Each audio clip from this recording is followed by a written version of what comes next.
जय श्री कृष्णा। खाना लाजवाब में आपका स्वागत है। मैं सरोज माहेश्वरी आज आपके लिए लेकर आई हूँ बहुत ही टेस्टी और लाजवाब प्रीमिक्स की रेसिपी, जिससे कि हम बना सकते हैं कई सारी रेसिपीज़। और पता है, सबसे अच्छी बात यह है कि ये जो प्रीमिक्स हम तैयार कर रहे हैं ना, इसे आप व्रत में भी यूज़ कर सकते हैं। और ये वाले प्रीमिक्स से हम कई सारी रेसिपी बनाएंगे। और ये प्रीमिक्स हम बना रहे हैं ड्राई फ्रूट से। तो अब देख रहे होंगे मैंने एक थाली ली हुई है जिसमें कई सारे ड्राई फ्रूट्स रखे हुए हैं। तो बस सबसे पहले तो मैं परिचय करा दूंगी अपने छोटे नन्हे मुन्ने कप एंड स्पून से। तो यहाँ पर मैंने आपको बता ही दिया कि ये कप और स्पून से हम इस्तेमाल कर रहे हैं। ये मेजरिंग कप स्पून से, इन्हीं से हम मेज़र करेंगे सभी चीज़ों को। तो देखिए, मैंने 1 कप भर के लिया हुआ है अखरोट। तो जिस कप से हमने अखरोट नापा है उसी कप से हमने काजू और बादाम भी लिया है। और ये टेबल स्पून देख रहे हैं ना, इससे हमने ली है शुगर। तो शुगर मैंने ली है यहाँ 20 स्पून। आप टेस्ट के अकॉर्डिंग कम ज़्यादा कर सकते हैं। इलायची ली है मैंने 15 से 16। और साथ ही में हम 4 चुटकी ले रहे हैं केसर। और हमें चाहिए होगा 200 ग्राम के लगभग मिल्क पाउडर। तो चलिए बना लेते हैं बहुत ही टेस्टी और लाजवाब प्रीमिक्स। जिससे हमने ली हुई है एक कढ़ाई, और कढ़ाई में हमें ड्राई फ्रूट्स को रोस्ट करना है। तो ड्राई रोस्ट करेंगे हम इन्हें। तो कढ़ाई में हम सभी ड्राई फ्रूट्स ले लेंगे, जैसे कि हम ले लेंगे अखरोट, साथ ही में लेंगे बादाम, काजू और इलायची। तो यहाँ पर मैं 1 कप भर कर सभी सामग्री ले रही हूँ। आप चाहें ना तो इन्हें आधा कप या फिर क्वार्टर कप भी ले सकते हैं, तो जितना भी आप प्रीमिक्स बनाना चाहते ना। और मैं आपके साथ कई सारी रेसिपी शेयर करूँगी, इसीलिए मैंने ज़्यादा क्वांटिटी में प्रीमिक्स बनाया है। तो हमने ड्राई फ्रूट्स ले लिए हैं कढ़ाई में। मैंने काजू, बादाम, अखरोट और इलायची को कढ़ाई में डाल लिया है। और इन्हें हम मीडियम फ्लेम पर ड्राई रोस्ट करेंगे। और रोस्ट करेंगे ना तो इतना करना है हमें कि बस ये गर्म हो जाए, क्योंकि हमें इनका मॉइस्चर निकालना है।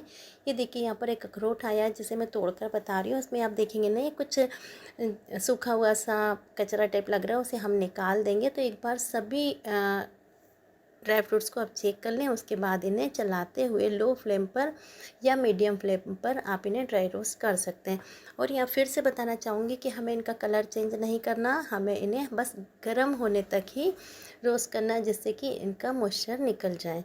बस इतना रोस्ट करने के बाद हम क्या करेंगे कि गैस का फ्लेम ऑफ कर देंगे। और फिर इन्हें हम निकालेंगे एक थाली में।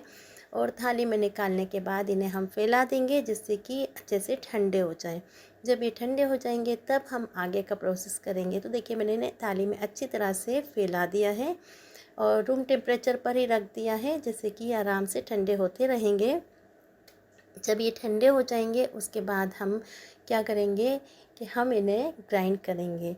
तो ग्राइंड करने के लिए मैंने लिया है एक मिक्सर जार, और मिक्सर जार में हम ड्राई फ्रूट्स को डाल देंगे। तो काफ़ी सारे ड्राई फ्रूट्स हैं ना, तो मैं सारे ड्राई फ्रूट्स एक ही बार में नहीं कर रही हूँ, मैंने 2 बार में ग्राइंड करूँगी। तो मैंने अभी आधे ले लिए हैं ड्राई फ्रूट्स, और अभी आधी ही हम इसमें शक्कर ऐड कर देंगे। और साथ ही में हम इसमें केसर भी ऐड कर लेंगे।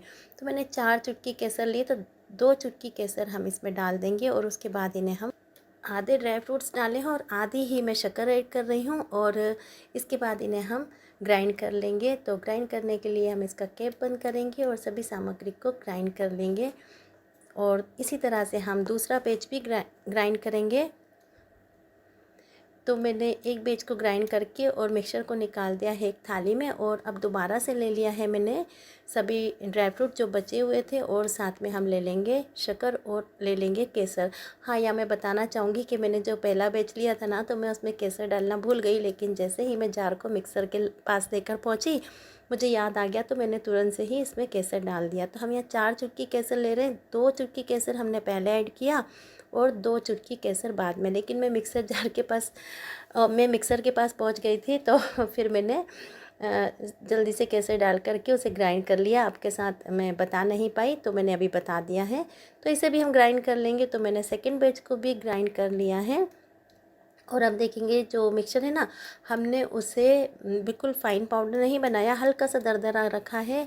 और हाँ, एक बात और बताना चाहूँगी, हमने मिक्सर चलाते वक्त इसे पल्स मोड पर ग्राइंड किया है। और जो टेक्सचर आता है ना बाद में दरदरा सा किसी भी रेसिपी में, तो फिर वो बहुत अच्छा लगता है। किसी भी रेसिपी इन द सेंस जो हम इस प्रीमिक्स से बनाएंगे, जैसे कि हम बनाएंगे कुल्फ़ी, रबड़ी, आइसक्रीम वगैरह, और भी कई सारी रेसिपी बनाने वाली हूँ मैं इसके साथ। तो मैं आगे आपके साथ शेयर करूँगी। तो सारी सामग्री को हमने मतलब जो हमने प्रीमिक्स तैयार किया उसे निकाल लिया है थाली में, और जो पहले वाला मिक्सचर था ना उसे भी हम साथ में इसी तरह से मिक्स कर लेंगे। और यहाँ पर फिर से बता रही हूँ मैं कि इसमें केसर डालना भूल गई थी फर्स्ट बैच में, तो मैंने बाद में मिक्सर के पास जाकर जब जार लगा रही थी उस टाइम इसमें ऐड कर दिया था केसर को। तो अब हम दोनों मिक्सचर को एक साथ मिक्स कर लेंगे और उसके बाद इसमें ऐड करेंगे मिल्क पाउडर। मैंने आपको बताया था ना। अब मैं मिल्क पाउडर की क्वांटिटी बता देती हूँ। मैं यहाँ पर 200 ग्राम मिल्क पाउडर ऐड कर रही हूँ। और अगर आप कम क्वांटिटी में बनाते हैं, जैसे कि आप आधा कप का बनाएं तो 100 ग्राम करिएगा, और 1/4 कप का बनाएं तो आप फिर 50 ग्राम मिल्क पाउडर ऐड करिएगा। तो देखिए जो मिल्क पाउडर है ना उसमें थोड़े से मुझे लम्स दिख रहे हैं, और जहाँ से मैंने मिल्क पाउडर लिया वो हमारे घर से काफ़ी दूर है। और मिल्क पाउडर का मुझे कलर थोड़ा सा चेंज लग रहा है, लेकिन मैंने टेस्ट किया, टेस्ट में कोई दिक्कत नहीं थी, तो मैंने इसे मिक्स कर लिया है। और इसमें कुछ लम्स थे तो उसे भी हमने फोड़ लिया है, और इसे अच्छी तरह से हमने कर लिया है मिक्स। और अब ले लिया है एक सूखा साफ़ कंटेनर जिसमें कि हम स्टोर करेंगे प्रीमिक्स को। और एक बार फिर से बताना चाहूँगी कि जो प्रीमिक्स हमने बनाया है उस प्रीमिक्स को हम व्रत की किसी भी रेसिपी, तो जो प्रीमिक्स हमने बनाए ना उस प्रीमिक्स से हम किसी भी व्रत की रेसिपी में इस्तेमाल कर सकते हैं प्रीमिक्स को। तो एक प्रीमिक्स को मैंने निकाल दिया, मतलब आधे प्रीमिक्स को मैंने निकाल लिया एक कंटेनर में, और बचा हुआ जो प्रीमिक्स है उसे मैं पॉलीथीन में स्टोर करूँगी। अब यहाँ पर मैं बताना चाहूँगी कि जो पॉलीथीन लिया है ना, तो मेरे पास बड़ा पॉलीथीन था। अगर आप इसे सेल करना चाहते हैं, जैसे कई दीदियाँ मुझसे पूछती हैं कि हमें कुछ ऐसा काम बताइए जिसे हम घर बैठे सेल कर सकें, तो जैसे आज जो मैंने प्रीमिक्स बनाया है ना, ये प्रीमिक्स आप इस तरह से पॉलीथीन में पैक करके और सेल कर सकते हैं। बस आप इनके रेट निकाल लें कि कौन सी सामग्री आपको किस रेट में पड़ी है, और जो भी सामग्री आपने ऐड की है वो कितनी बनी है, और फिर उसके 50 ग्राम 100 ग्राम के पैकेट बनाया। और देखिए मैं बता रही हूँ किस तरह से इसे सील करना है। तो ये से हमने नेल से इसको प्रेस कर लिया, उसके बाद आप इसे मोमबत्ती वगैरह से सील कर सकते हैं, स्टेपलर से कभी मत करिएगा। और बस इस तरह से इसे सील करने के बाद आप कॉस्ट निकालने के बाद प्रीमिक्स को आप सेल कर सकते हैं। और सेल करने के लिए आपको क्या करना होगा, पहले करनी होगी पब्लिसिटी। तो पब्लिसिटी करने के लिए आप किटी पार्टी में जाते हैं, या पेरेंट्स मीटिंग में जाते हैं, या फिर आप मंदिर वगैरह जाते हैं भजन कीर्तन में, तो वहाँ भी इस तरह के पैकेट्स ले जा सकते हैं। और आपके घर में जो भी गेस्ट आते हैं तो आप उनको भी ये एक बार रेसिपी बनाकर खिला सकते हैं, तो उन्हें पसंद। देखिए लग रहा है ना बहुत ही बढ़िया सा प्रीमिक्स। तो इसी तरह से आप भी प्रीमिक्स बनाकर तैयार करिएगा, और जो मैं रेसिपी आपके साथ शेयर करूँ ना, तो आप वो रेसिपी बनाकर खुद ट्राई कीजिएगा, और फिर जो भी आपके यहाँ गेस्ट आते हैं उनको भी खिलाइएगा। तो आपकी जो रेसिपी बनाएंगे इस प्रीमिक्स से बहुत ही बढ़िया बनेगी। तो चलिए अब नेक्स्ट वीडियो में मिलेंगे हम।